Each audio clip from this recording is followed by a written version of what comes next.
Hey, you showed up. I'm glad you showed up.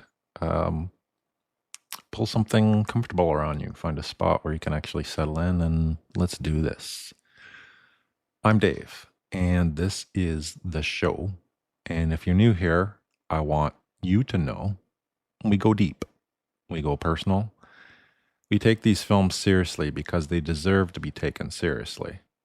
And because the people who love them in the dark when nobody was watching deserve to have that love taken seriously too. I've been sitting with tonight's film for a while now, longer than usual, even by the standards of a show that asks me to sit with things. There's a specific kind of film that demands multiple viewings, not because it's confusing, though it has its complexities, but because each time you come back to it with more knowledge, more context, more of the filmmaker's full body of work behind you, the film reveals another layer, like an onion, except the onion is also somehow watching you back. That's where we are tonight. That's the territory. So get comfortable. We're going to be here for a little bit. Before we go anywhere, I need to stop and be genuinely, specifically grateful. Not in the boilerplate podcast host way, in the real way.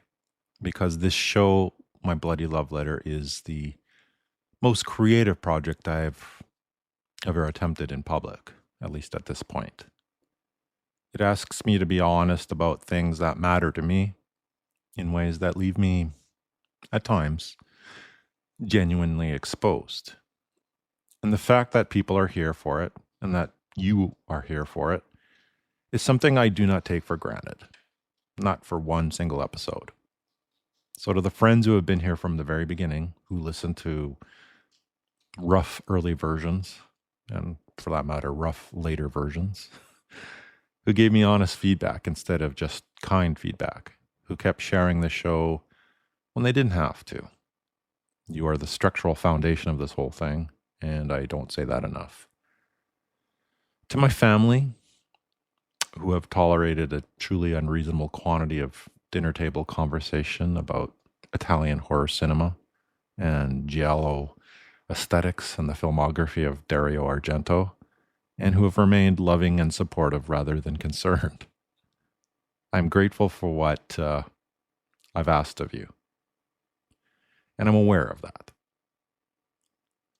And to the listeners I've never met, the ones who found this show through maybe, hopefully, an algorithm or a friend's recommendation, or some late night rabbit hole that ended here, the ones who reached out to share their own stories about these films, you are why I sit down and try to do this right every time. You are the research. You're the reason why the research goes as deep as it does, and why the scripts get rewritten until they say what I actually mean. This community is not something I expected, but it is something I treasure. So I want to thank you as well. Every episode of My Bloody Love Letter is dedicated to my wife. I say that every time, and I mean it every time with exactly the same weight, because the dedication is not some formality that belongs at the top of the show. It is the whole point of the show. The title tells you that. She understood this project before I fully understood it myself. She felt an understanding the person that I was, the young teenager that I was in the 80s, at least at this point in the podcast episodes. I was sort of a metalhead in a dark place. And I watched things that were maybe sketchy on borrowed tapes and convinced that in the darkness, those films were pointing towards something true and important. That kid, that person, me, was worth taking seriously. She took him seriously in that version of me. She takes me seriously now in the one that wants to reflect. She takes all of my kids seriously. The obsessive, the analyst, the person who gets emotional about Italian horror films from 1982 and is not even slightly embarrassed about it. In fact, she brags about it. This episode is for her, like everyone is. If you're listening right now, and I hope you always are, I want you to know that everything I make is addressed to you first. The love letter is yours. In a way, it's always been yours. A couple of things from my world before we get into it tonight. On the podcast front, I want to say something about where we are in this countdown because it matters for the context of this episode. We're at the midpoint. We're at number 10. So arguably, it's exactly the midpoint, depending if you think 11 or 10 is the midpoint. But which means everything behind us has been building to where we're standing right now. And everything ahead is the territory where the films are the closest to the bone. The ones that are genuinely constitutive of who I am in ways I'm still mapping. I've been thinking a lot about the shape of the second half of this project, about what it's going to require from me. I think it's going to require a lot. Yeah, I think that's probably right. On the wider cult cinema front, I want to take a moment to acknowledge the ongoing and genuinely extraordinary work being done to restore and reissue the films that this podcast exists to celebrate. The version of tonight's film that I've been living with for the past several weeks is a revelation compared to anything that was available to me when I first encountered it. Seeing it in a presentation that actually honors what it is, a clean image, proper color, the full uncut version that the original distributors mangled before releasing it in several territories, it changed the experience in ways I want to talk about. When the work of preservation and restoration is done with love and scholarly rigor, it matters. It changes what the films are able to be for new audiences. And for people like me who have carried certain films in our heads in degraded, partial, compromised forms for decades, it's kind of a revelation. So here we are, the midpoint of a countdown that I've been building toward in one form or another since I was a teenager. 20 films, my 20. The ones that got deep into the architecture of who I am and rearranged things. Not the 20 that I think are objectively the greatest horror films of the 1980s, though several of them would appear on that list too. My 20, the ones that changed how I see. This show is a love letter, and that's not a metaphor I choose casually. A love letter is personal. A love letter is addressed to a specific recipient. A love letter is an act of genuine vulnerability, putting something true on paper and handing it over to someone and saying, here, this is real. This is what I actually feel. That is what every episode of this podcast is attempting, at the very least. I do not always succeed, but I always attempt it. Tonight, we are talking about a film that demanded more of me than almost anything else I've covered here. More rewatching, more research, more willingness to sit with an argument that is uncomfortable and does not resolve cleanly. It is a film that a smart, visually sophisticated, genuinely talented filmmaker made about himself, about what it means to be himself, to make the things he makes, to defend those things against the criticisms that have been leveled at them. And the conclusion he reached after working through all of that in the public, in the form of a giallo film, was not the conclusion I think he expected to reach when he started it. He was braver than that, and considerably more honest. So, on that note, let's begin. Welcome to My Bloody Love Letter.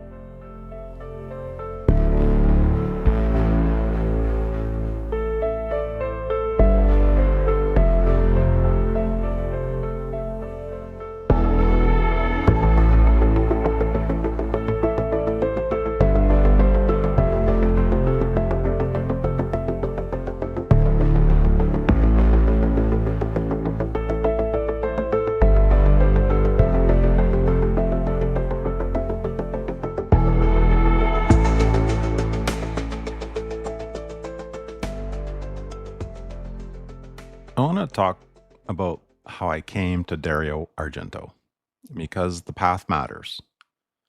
The order in which you encounter a filmmaker's work shapes what you see when you arrive at any given film. And with Argento specifically, the order of encounter might matter more than with almost any other director I can think of. My approach, and this is something I've done deliberately whenever I come to a filmmaker whose work spans a long career, was quite simply to start at the beginning. For Argento, that meant starting with the giallo. His first film, The Bird with the Crystal Plumage, in 1970. Then Cat o' Nine Tails, Four Flies on Grey Velvet.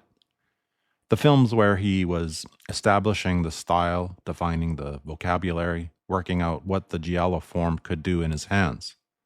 I watched those films in something like a sequence.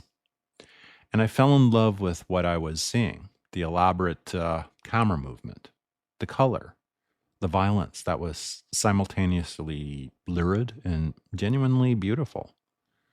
The mystery plots that were less concerned with fair play detection than with delivering a sustained atmosphere of paranoia and dread. And I noticed watching those films that the thing that his critics had been noticing: the camera's relationship to women, the way violence against women was staged, the way the images were beautiful, the way the beauty and the violence were not separate things, but the same thing. And then I watched Suspiria, which is, and I'll be direct about this because it's just simply true. It's my favorite film in his filmography. And the one that, if you ask me at any moment of the day what the single most extraordinary piece of cinema that Argento put out, I would simply say that. Suspiria does something that I still do not fully have the vocabulary for. It makes you feel that you have entered a world that operates by different rules, where color and sound are primary and narrative is secondary, where the horror is not procedural but mythological. It is a film that works on you before you understand it and keeps working on you after you've seen it. So by the time I reached the film I'm going to talk about tonight, I had real context. I had the giallo. I had Suspiria. I had the accumulated critical conversation about what Argento was doing with his camera and his violence and his women. And I watched this film and I thought, something different is happening here. Something self-aware. Something that is looking back at everything that came before it and asking a question about it that the earlier films never asked. I didn't fully understand what I was seeing on that first viewing. It took me multiple returns. And specifically, it took this most recent viewing and the restoration with everything I know now. It took that before the full architecture of the thing became visible. And when it did, I sat very still for a moment because the film had told me something true and uncomfortable about the relationship between the person who makes art and the art that they make. And it had told me using Dario Argento as the example. And, Dario Argento had agreed to be the example voluntarily in his own film. That's a remarkable thing to do. We're going to talk about what that means. So as mentioned, we're at the midpoint of this countdown.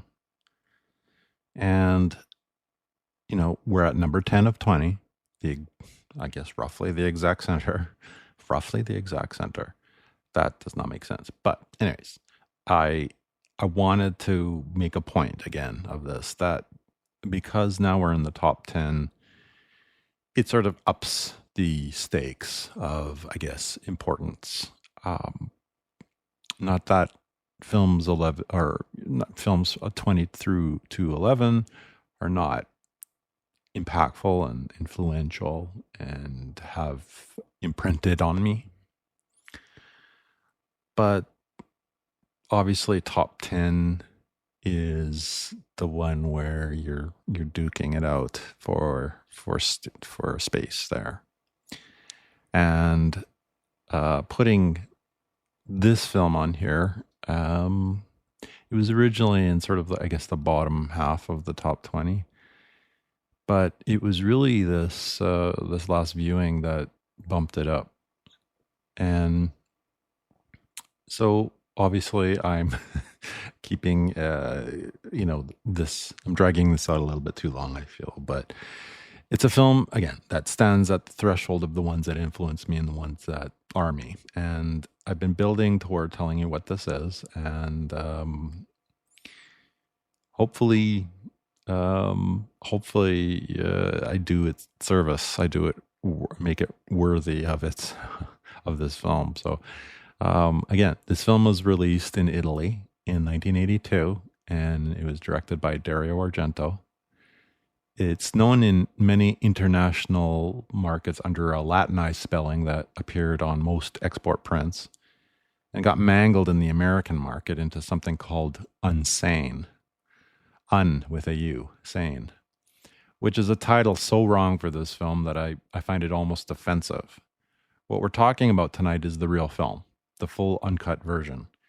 And the title, the real title, the Italian title, the one that means what it's supposed to mean, is a single word. A word that translates into English as darkness. And if that title tells you this is going to be comfortable viewing, it's not really telling you that. It's telling you the opposite, and it's correct. So let's get to it. The film we're going to talk about is 1982's Tenebrae.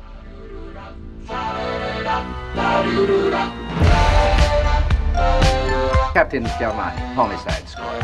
The book deals with a murder committed with an old-fashioned open razor. Wish I'd never written that book.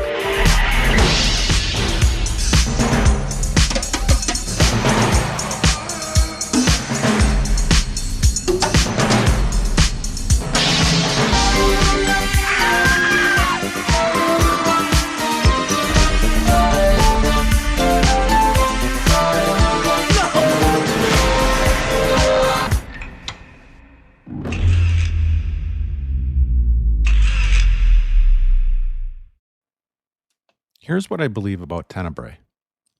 Here's the argument I'm going to spend about an hour here talking about.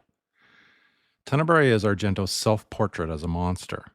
It's the film in which one of the most visually gifted and most persistently accused of misogyny directors in the history of the horror genre constructs a surrogate for himself, an American crime novelist named Peter Neal, successful and charming and surrounded by the critical conversation about whether his violent fictions harm the people who consume them, and then follows that surrogate to a conclusion that indicts him completely, not partially, not ambiguously in the way that auteur self-examination often ends with a shrug and a footnote, just completely. The author is guilty. The accusation was spot on. The person who imagines this violence, who makes it beautiful, who profits from it artistically and commercially, is not innocent. He's the source. And what makes this extraordinary, what elevates Tenebrae from a very good giallo to one of the most honest films that Argento was able to put together, is the willingness required to reach that conclusion and put it on screen. Argento had spent the previous decade being accused of making films that were beautiful, but empty, and even worse, harmful to women. He had deflected those accusations with varying degrees of grace. And then he made a film in which a character who is transparently him answers those accusations on screen, makes all the defenses that Argento has made or had made, and turns out to be the killer. He put himself on trial. He ran the trial with full artistic seriousness, using the giallo form as his courtroom. And he found himself guilty. I didn't see all of this the first time I watched Tenebrae. I saw some of it. I saw that something was self-referential and that was happening, and that the film was in conversation with the criticism of Argento's earlier work in ways that felt intentional, but I didn't have the full context yet. I hadn't watched enough of the earlier films, hadn't spent enough time with the critical conversation, hadn't done the reading that makes the film's argument fully legible. When I came back to it recently with all of that behind me, the film cracked open. And what was inside was braver and more honest and more genuinely uncomfortable than I had understood. And that's the thesis. So let's build it.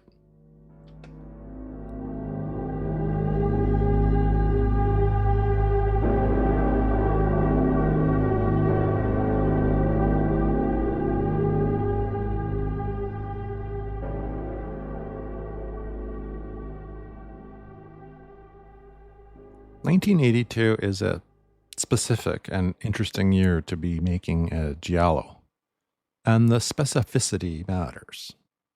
The form that Argento had done more than any other filmmaker to define was, by 1982, a mature genre with an established vocabulary.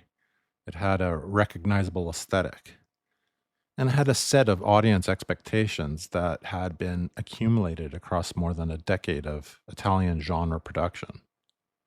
Mario Bava had invented the form in something like its modern iteration with Blood and Black Lace in '64.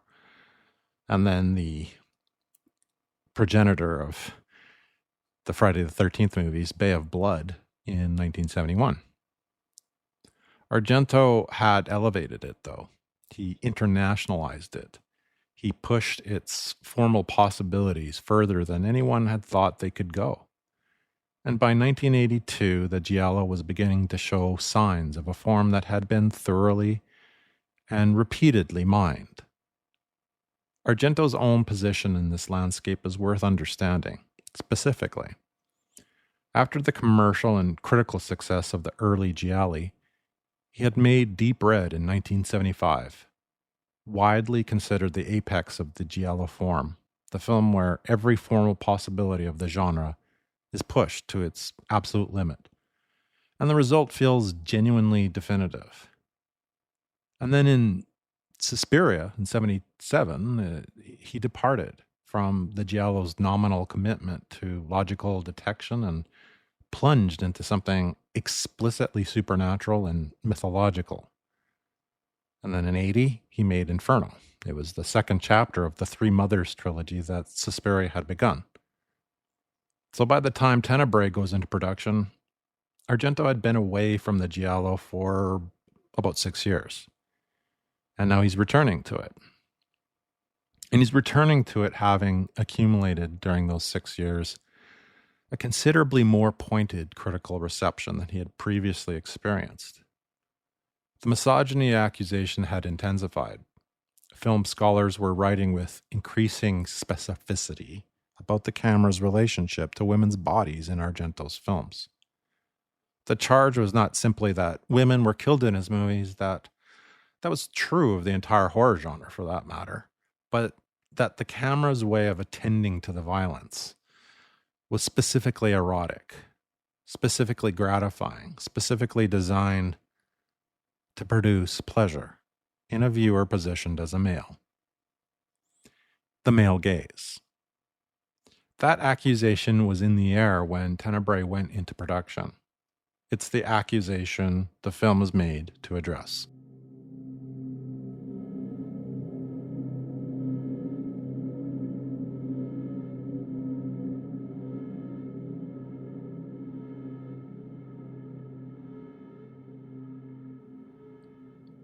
Tenebrae was produced by Claudio Argento, Dario's brother and longtime producing partner, through their company Sigma Cinematografica. That's me butchering the Italian word for cinematography. And it had financing that included a co-production arrangement with the RAI, which was the Italian public broadcasting system, which had become a significant source of support for Italian genre cinema in this period. The budget was substantial by the standards of Italian genre production. It wasn't Hollywood scale, but enough to allow Argento to do what he needed to do. Location work in Rome, a proper crew, and the resources to execute the visual set pieces that any Argento film requires to be itself. The film was shot in Rome in 82, and the choice of visual approach was a deliberate and significant departure from everything Argento had done in the Three Mothers period. The cinematographer was Luciano Tavolli, who had shot Suspiria's operatic, color-saturated expressionism, and who was now tasked with producing something almost diametrically opposite. Tenebrae is shot in a style that is cool, geometric, and shadowless. The palette is daylight bright. The architecture of the frame is precise and mathematical. The deep reds and smoky darkness that are Argento's visual signature are largely absent. This Rome is a Rome of glass facades and modern buildings, and flat, revealing nowhere to hide, light. That visual choice is not accidental. It is not simply a decision to try something different. It is formally aligned with the film's self-reflexive project in a way that I find extraordinary when I think about it. The Argento of Suspiria and Inferno could hide in beautiful shadows. The shadows were part of the magic. They were what made the films feel like nightmares rather than realities. Tenebrae strips the shadows away. It shoots the violence in the same flat light that it shoots everything else. The film is conducting a formal critique of its own maker's aesthetic at the level of cinematography. The beauty has been removed on purpose to see what remains when it's gone. And what remains is uncomfortable.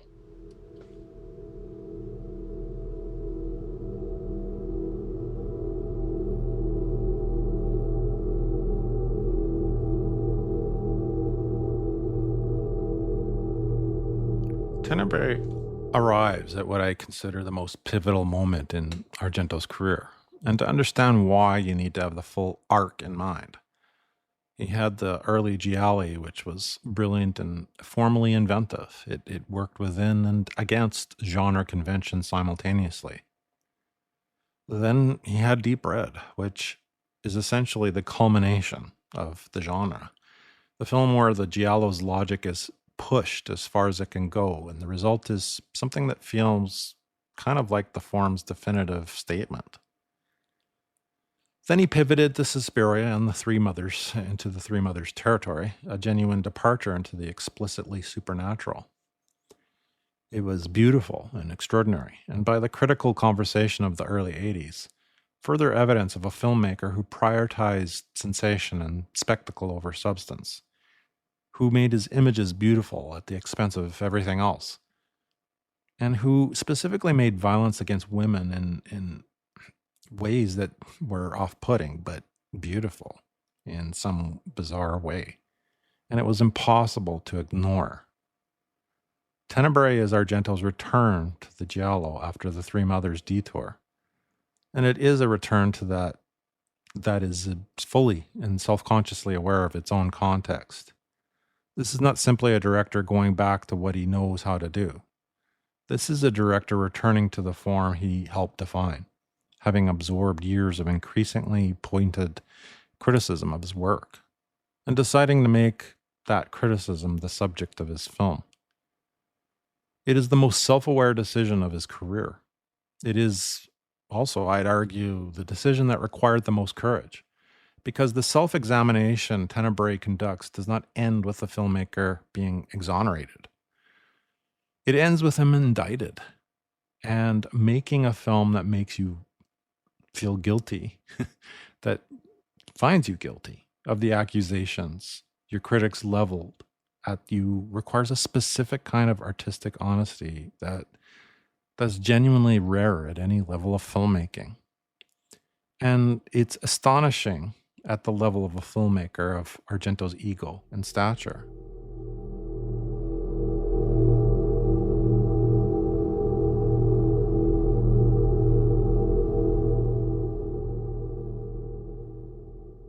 Anthony Franciosa plays Peter Neal, the American crime novelist at the center of Tenebrae.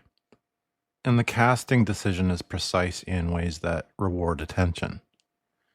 Franciosa was by 1982 an American TV actor whose career had never quite arrived at the prestige that his early work seemed to promise. A performer of real craft who was somewhat removed from the center of the industry. There's something in that biography that maps, interestingly enough, onto the character he's playing, a successful man whose relationship to his own success is complicated, whose public image is carefully managed, whose private reality is something else entirely. Franciosa plays Neil with a quality that I want to describe as performed normalcy. He is charming and he is confident, he is articulate and socially fluent, and the kind of man who has answered difficult questions about his work many times and has the responses ready to go. He is also, the film will eventually reveal, a performance all the way down. What Franciosa does, and I think this is craft rather than accident, is give you a man who is completely convincing as a reasonable person, right up until the moment that the reasonable person performance is no longer sustainable. On first viewing, Neil reads as a protagonist. On subsequent viewings, knowing what you know, every scene with Franciosa becomes a study in what a skilled sociopath looks like when he is operating without detection. The performance is same in both readings, only your frame changes. Daria Nicolodi plays Neil's literary agent, and her film carries biographical weight that cannot be separated from the film's self-reflexive project. Nicolodi was Argento's partner during this period, his most intimate collaborator, both creatively and personally. She had co-written the story for Suspiria. She was, by any measure, the person who knew Argento most completely. Casting her in this film, in proximity to a character who is essentially a surrogate for Argento himself, is a choice with implications that the film never spells out, but are fully legible once you know the context. Her presence in Tenebrae is not simply an acting credit. It's a layer of the film's meaning.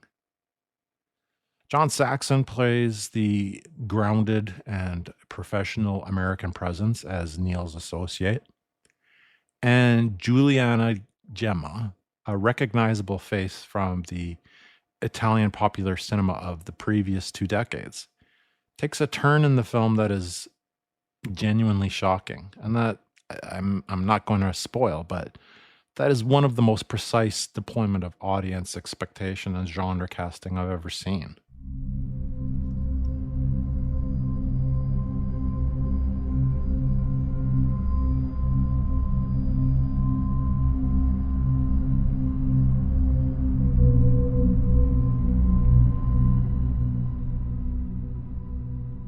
The making of Tenebrae involved tensions that are worth understanding because several of them bear directly on what the finished film is and how it works.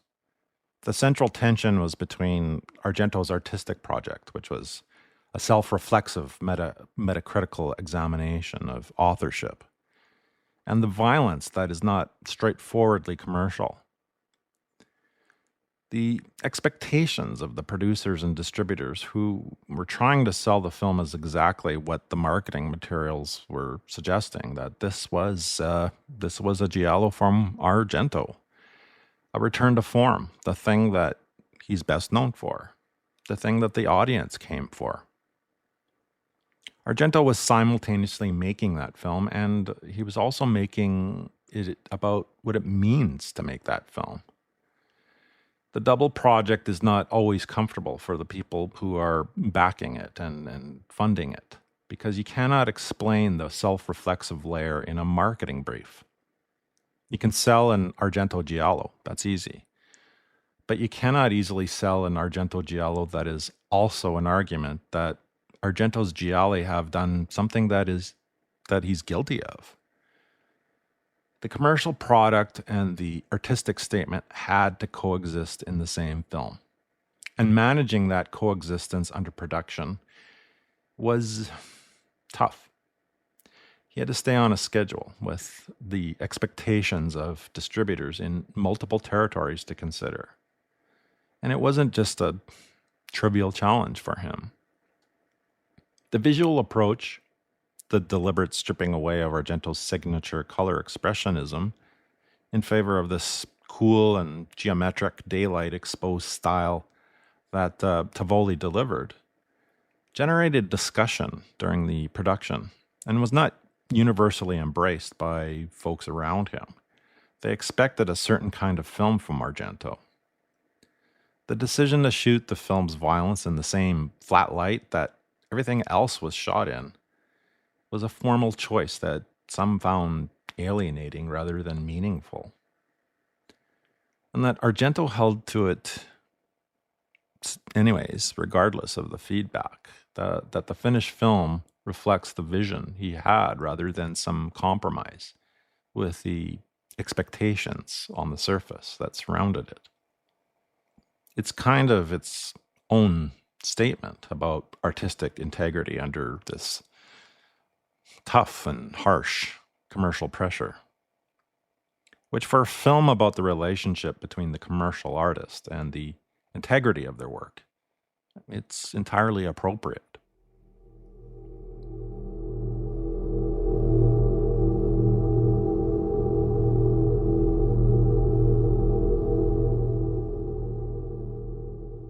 There is a biographical story about Tenebrae that I return to every time I think about this film, because it's the story of where the film came from, and it sheds light on everything about the film and what it's trying to do. In the period before Tenebrae went into production, Argento received a series of phone calls from a disturbed individual, someone whose pathology had been shaped, apparently, by the obsessive engagement with the films of Argento. The calls were threatening, and they were frightening, and they placed Argento in the position of a person being pursued by this dark shadow of his own creative output. And it was confronting in a real and frightening sense. It was with what his fictions had produced in someone who had consumed them in a certain way. The experience raised a question that Argento had previously been able to deflect at the level of critical debate, but that was now impossible to deflect. If your art does this to someone, what does that say about the art? And what does it say about you? Tenebrae is the film that Argento made from that question. Peter Neal, the successful crime novelist and defender of artistic freedom, a man who has explained many times that his responsibility is to his craft and not to the effect his craft has on its audience, it's the vessel through which Argento worked through the experience of being confronted by this real-world weight of his fictional darkness, the impacts. The phone calls became the movie. The encounter with the shadow became the narrative. And the conclusion the film reaches, which is essentially that the artist who produces this violence is not as separate from it as he would like to believe. This is a conclusion that those phone calls pressed. And pressed Argento. He made a film about the worst thing his critics said about him. And the film agreed with them. This is not a normal artistic decision. It's pretty extraordinary.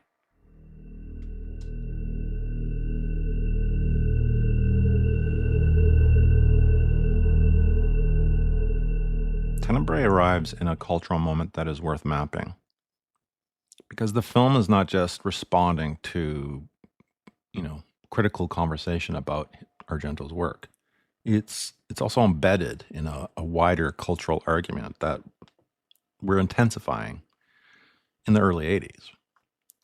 And the Satanic Panic, a topic that I've covered probably a few times and probably will cover again, which was a real thing. It would reach its institutional peak, roughly in the mid-80s. But at this point, it was building.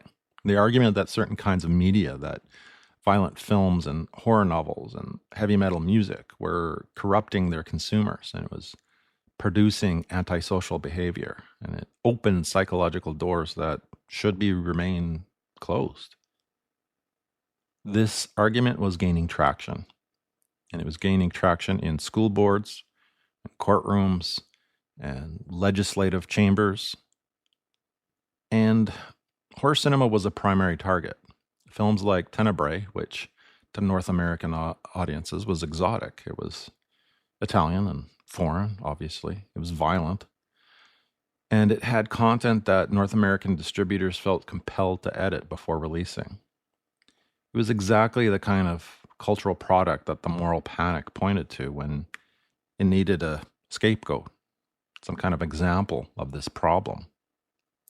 At the same time, feminist film theory was in the process of developing its most influential frameworks.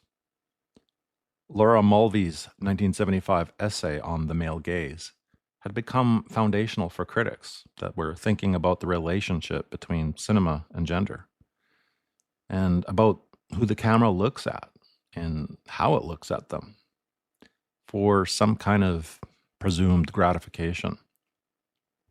Argento's work had become a flashpoint in this critical conversation. The accusation was specific and detailed. His films staged violence against women for aesthetic pleasure. The camera's way of attending to female bodies in distress was erotic rather than horrified. And the beauty of the filmmaking was inseparable from the sexualization of the violence. Tenebrae arrives directly into this critical environment, and it engages with it directly. It does not respond with defensiveness, and it doesn't dismiss it. It responds by dramatizing the accusation, by making a film in which the person who has been making these arguments in his own defense, well, he turns out to be the person his critics said he was. The cultural context, well, that is the film's subject. They can't be separated.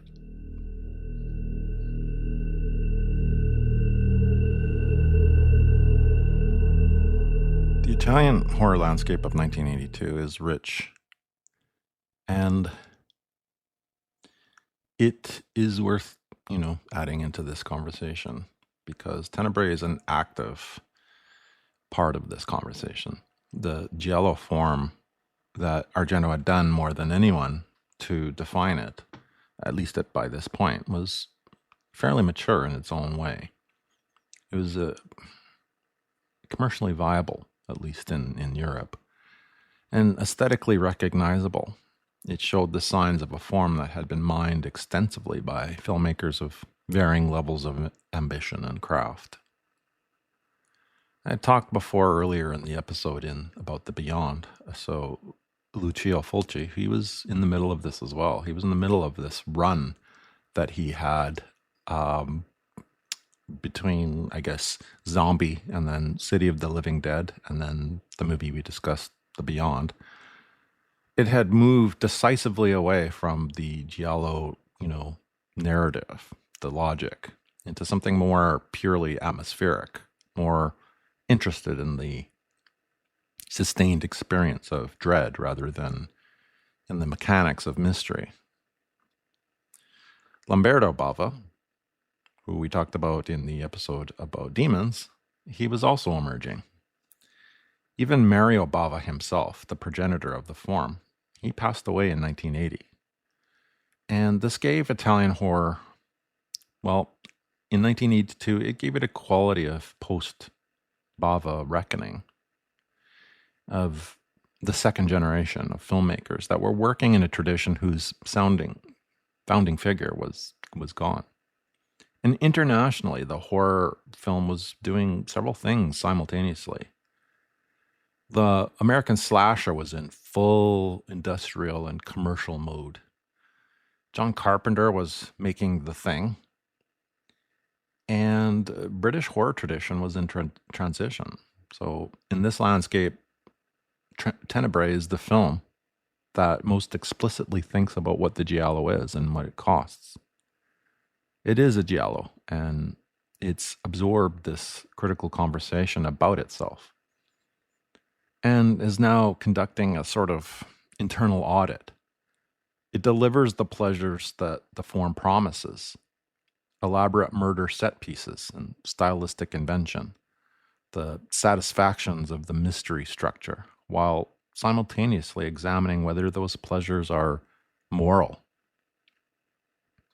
The answer the film reaches is that they're not, which puts Tenebrae in the unusual position of being both a fully functional example of a genre and a critique of the assumptions on which that genre rests.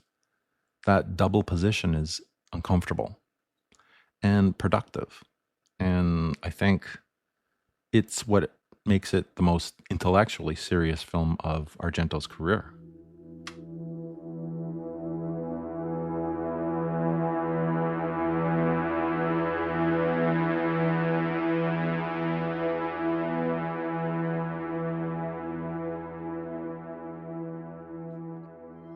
I can't talk about Argento's films without talking about the music.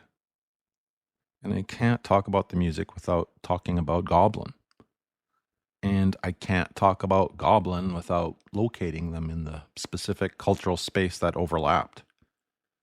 Being a teenager that I was in the late 80s with heavy metal, aggressive music, that I was listening to in the horror films that I was watching, Goblin was an Italian progressive rock band whose collaboration with Argento produced some of the most extraordinary horror film scores really ever recorded. The Suspiria score is, I will say plainly, one of the great pieces of music of the 70s. It's not a horror score in the conventional sense. It's not a sting and swell orchestral manipulation. It is genuinely compositionally sophisticated. It's rhythmically complex. It's emotionally rich, and also terrifying in ways that operate at a level below conscious processing. For Tenebrae, Argento worked with a reconfigured version of the band. Simonetti and Morante and Pignatelli, operating under their own names, members of Goblin, obviously, they produced, in some ways, the most interesting score in the Argento-Goblin collaboration. The Tenebrae score is sharper than Suspiria. It's more electronic. It's more rhythmically driven and less lush. There are moments in it that, especially in the main theme, they have a propulsive, almost mechanical urgency that resonates directly with the heavy music that I was listening to in the same period. The synth textures, the repetitive rhythmic drive, the way the music creates sustained tension rather than punctuating moments. These are formal choices that a teenager had grown up on Iron Maiden and Black Sabbath and Metallica would recognize instinctively, not as a horror score convention, but as a shared musical language of sustained structured darkness. It was the darkness that was unifying. And this discovery, which I made as a teenager, and which still seems important to me, that the horror films I loved and the music that I loved were drawing from the same emotional and sonic well, that they were expressions of the same appetite, serving the same fundamental need. And this wasn't a discovery of a connection. It was a recognition of something I already felt. The Tenebrae score is one of the places where this recognition becomes very clear.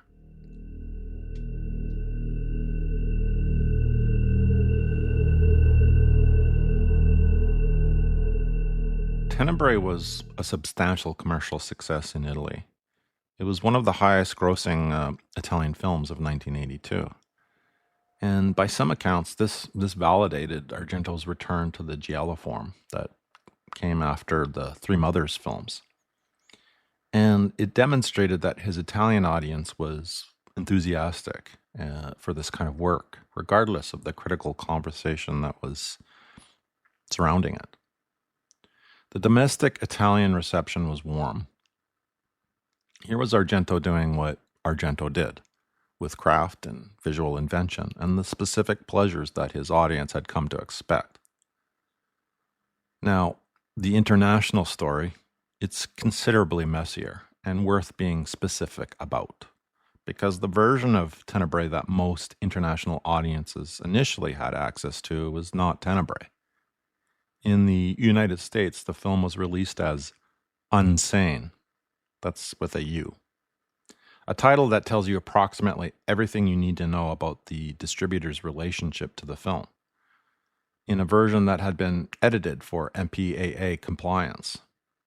Key sequences were cut, the film's carefully calibrated rhythm, the management of violence and its aftermath, and the precise pacing that makes the self-reflexive argument land when it lands. That whole thing was disrupted. The Unsane cut is not a minor variation on Tenebrae. It's a completely different film. And evaluating it as Tenebrae produces assessments that are necessarily partial and almost always wrong. The critical reception of the full film internationally was mixed, and in the way that Argento's critical reception was always mixed.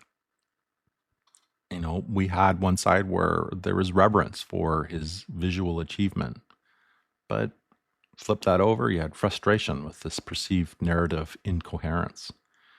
It was an ongoing debate about the film's relationship to its own violence. And the deeper argument, the meta-critical project, the self-portrait as monster, was registered by some critics. But probably, and mostly, it was missed entirely by a large section of the critique world. The rehabilitation and reassessment of this film has been ongoing and is, I think, still not entirely complete. There's more to be said about what Tenebrae is doing, and it's being said slowly, but I would say with increasing precision as the critical conversation catches up to what the film actually attempted.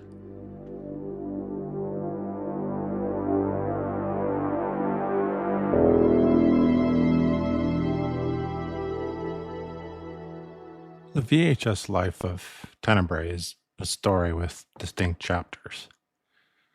And both chapters are part of the film's meaning for people of my generation.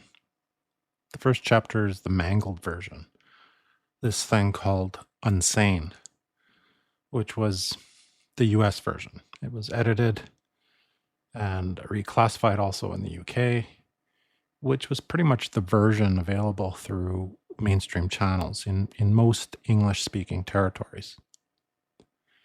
And many people who thought that they had seen Tenebrae in the 80s had, in fact, seen a version of Tenebrae. That was just not the movie that Argento had made.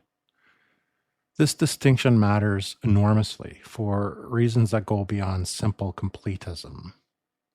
The sequences that were cut were not incidental.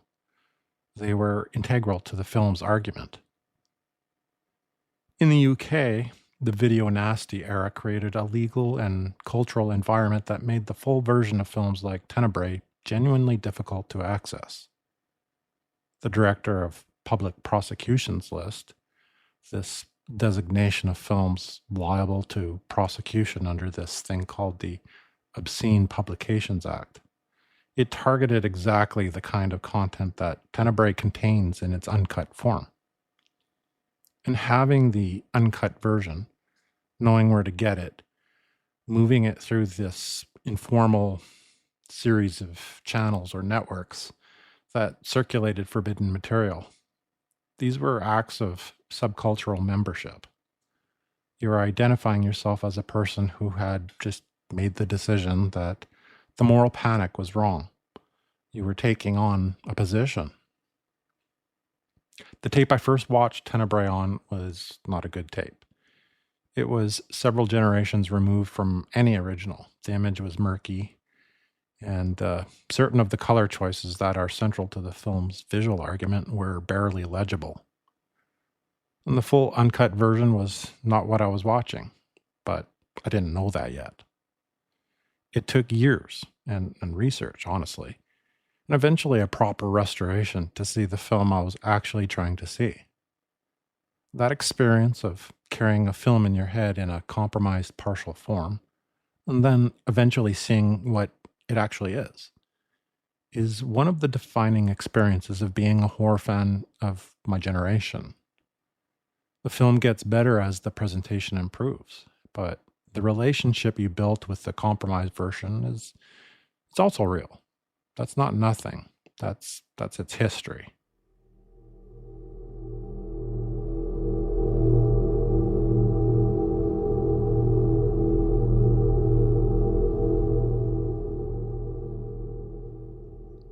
I want to walk through the sequence that I consider the film's most precisely constructed moment. It's the one that contains in concentrated form the entire argument of Tenebrae, the one that I've rewound the most just to, make notes about this. The sequence is the interview. A journalist, a woman, pointed and prepared, sits across from the author, Peter Neal. And she asks him about the criticism that his work is violent and misogynistic, that his books use violence against women for this gratification for the readers, that the beauty of his writing is inseparable from the harm it might do. And Neil answers. He's answered this many, many times. You can see that in how Franciosa plays the moment. There's this slight quality of this preparedness, this fluency, the way he responds that without any hesitation. He's got this sort of pre-built charm that's deployed, that's used as a tool rather than any kind of spontaneous and candid response.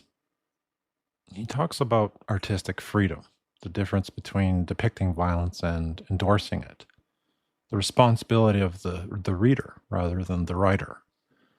These are the arguments Argento had made in various forms throughout his whole career. They're not stupid arguments, and they're not obviously wrong. They are, in many ways, the best case for his defense. What Argento does with the camera in this sequence is kind of important. He doesn't frame Neil as a hero being vindicated. He does not frame the journalist as wrong or excessive. He frames the exchange as an exchange between two people who are both making real arguments. And he keeps a slight but legible distance. It's this quality of framing that is observational rather than any kind of partisan perspective. That's watching this performance rather than endorsing it. On first viewing, this reads simply as good filmmaking, giving it some balance and fairness. On subsequent viewings, knowing where Neil ends up, it reads as something else entirely. The camera already knows something about this man that we as the audience, we just don't know yet. It is watching him the way you watch someone who has not been caught.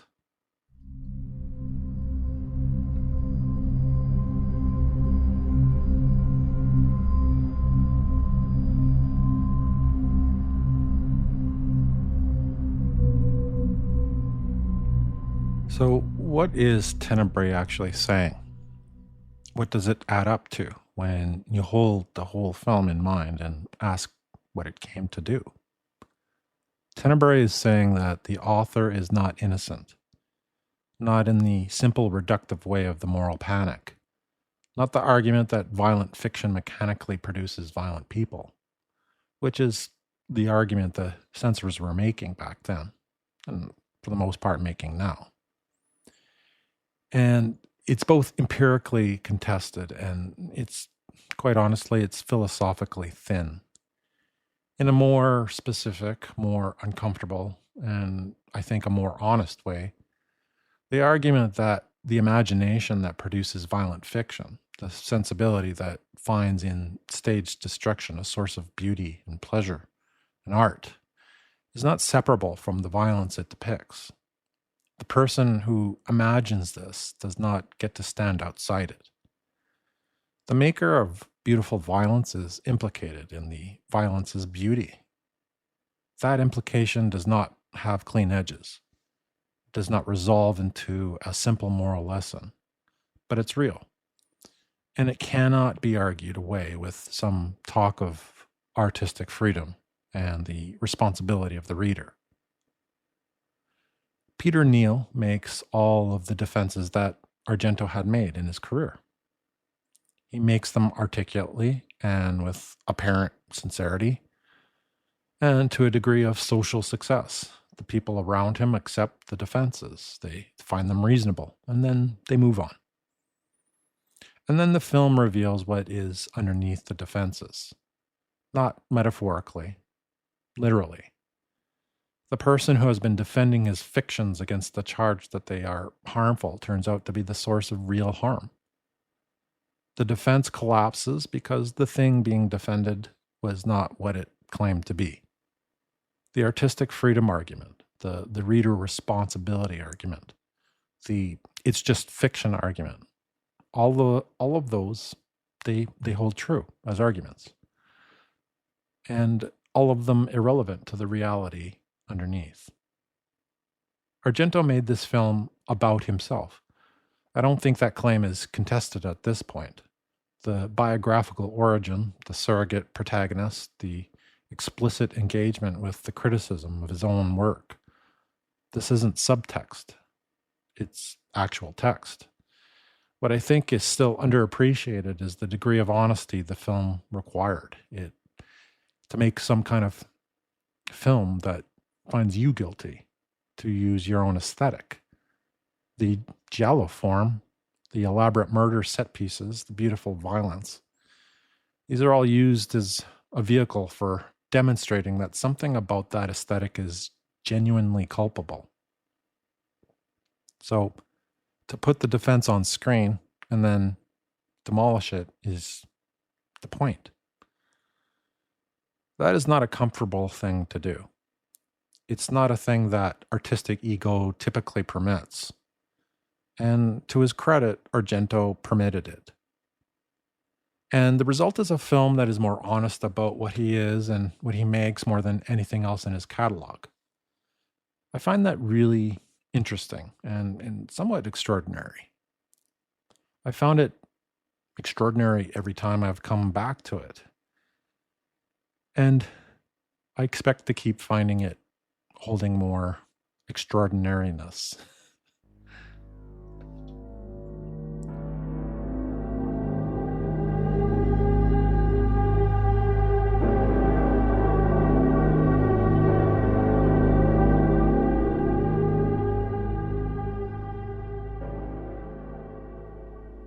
The legacy of Tenebrae operates on levels that are distinct and worth addressing separately. The formal legacy first. The film's visual approach, cool, geometric, daylight exposed, rigorously composed without this expressionistic color saturation that films like Suspiria had. It's been influential. And they took Argento as a primary reference for all those that were influenced by him. It demonstrates that the horror film's relationship to visual style does not require shadow and darkness. It doesn't need to be hidden in the dark. It can mean clinical exposure. It can mean the violence illuminated rather than hidden. Directors working in the tradition of the new French extremity and the current wave of elevated horror that's taken the genre's formal possibilities seriously have drawn exactly this visual logic. The idea that showing everything clearly is almost more disturbing than showing it atmospherically. Tenebrae's influence is legible in his work, whether or not it's explicitly acknowledged. And then the meta-horror legacy is where I think Tenebrae's most significant contribution lies. The film arrives at self-aware horror. It's horror that is conscious of the genre it occupies, and it uses that consciousness as a formal and thematic material. More than a decade before the American mainstream caught up with the idea. The first, I guess, that was most popular was Wes Craven's New Nightmare in '94. It was the most serious American engagement with meta horror before Scream. It's doing something that Tenebrae had already done in 1982. And it had considerably more willingness to follow the argument to its uncomfortable conclusion. The lineage from Tenebrae to New Nightmare to the current generation of films that take genre self-awareness seriously, well, it's real. Tenebrae is a starting point for a tradition that is still ongoing and still productive. And then there is the legacy that is hardest to quantify, but that I think matters the most. It's the legacy of a filmmaker being publicly honest about the worst things that had been said about his work. Tenebrae is evidence that the horror genre is capable of genuine moral and artistic self-examination that can turn its gaze on itself and on its makers with analytical rigor and emotional honesty, and arrive somewhere that resembles truth. That's not nothing in a genre that is still fighting for critical legitimacy. It's still being dismissed in ways that films of equivalent and formal sophistication in the other genres, they're just not dismissed like the manner of horror. The existence of a film like Tenebrae is an argument, and it's not a comfortable one. And real arguments, even the uncomfortable ones, are what this podcast is for.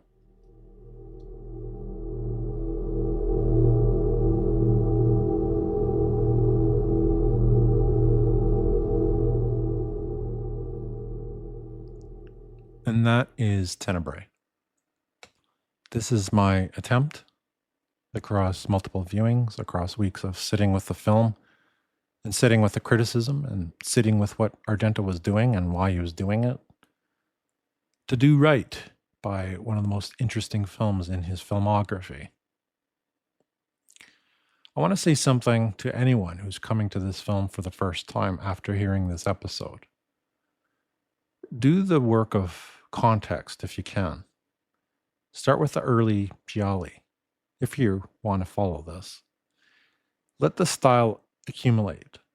Let the critical conversation accumulate alongside it. Watch Suspiria, which is extraordinary, and you would need to watch to fully appreciate what Tenebrae is doing in its relationship to Argento's own aesthetic. And then watch Tenebrae. Watch it a couple times. The second viewing is where the film starts to reveal what the first viewing only suggested. And if you can, in fact, only watch this version. Don't watch the Unsane. Just don't. Avoid it. Don't watch any edited cut. Watch the one that he wanted to put out there. It deserves to be seen clearly. It's been asking for that for the last 40 years. I want to thank you for spending this much time with me tonight. I know this was a long one, and maybe this is a little bit deeper, less fun, but I appreciate it. I know that I asked for patience and for attention and a willingness to follow an argument through its full arc rather than waiting for the simple takeaway. And you gave me that. I'm grateful for that. If any of what I said, if any of this resonated about this film, about what it's doing, about the question of what artists owe to the accusations that are leveled at their work, I would genuinely love to hear your response. And find the podcast. Reach out. Start the conversation. These are worth having. And to the person this is always for, thank you for the patience, for the honesty, and for always listening. This whole project is addressed to you, and it always will be. Next episode, we go one more higher. We go into the top 9, which is not really a thing on anybody's list, but it is here, now that there's only 9 left. And we're getting into territory where the films are getting closer to, I guess, what I feel is the peak of 80s horror. Anywho, if you look for me, I'll be there. You just need to come find me in the dark. Thank you for listening.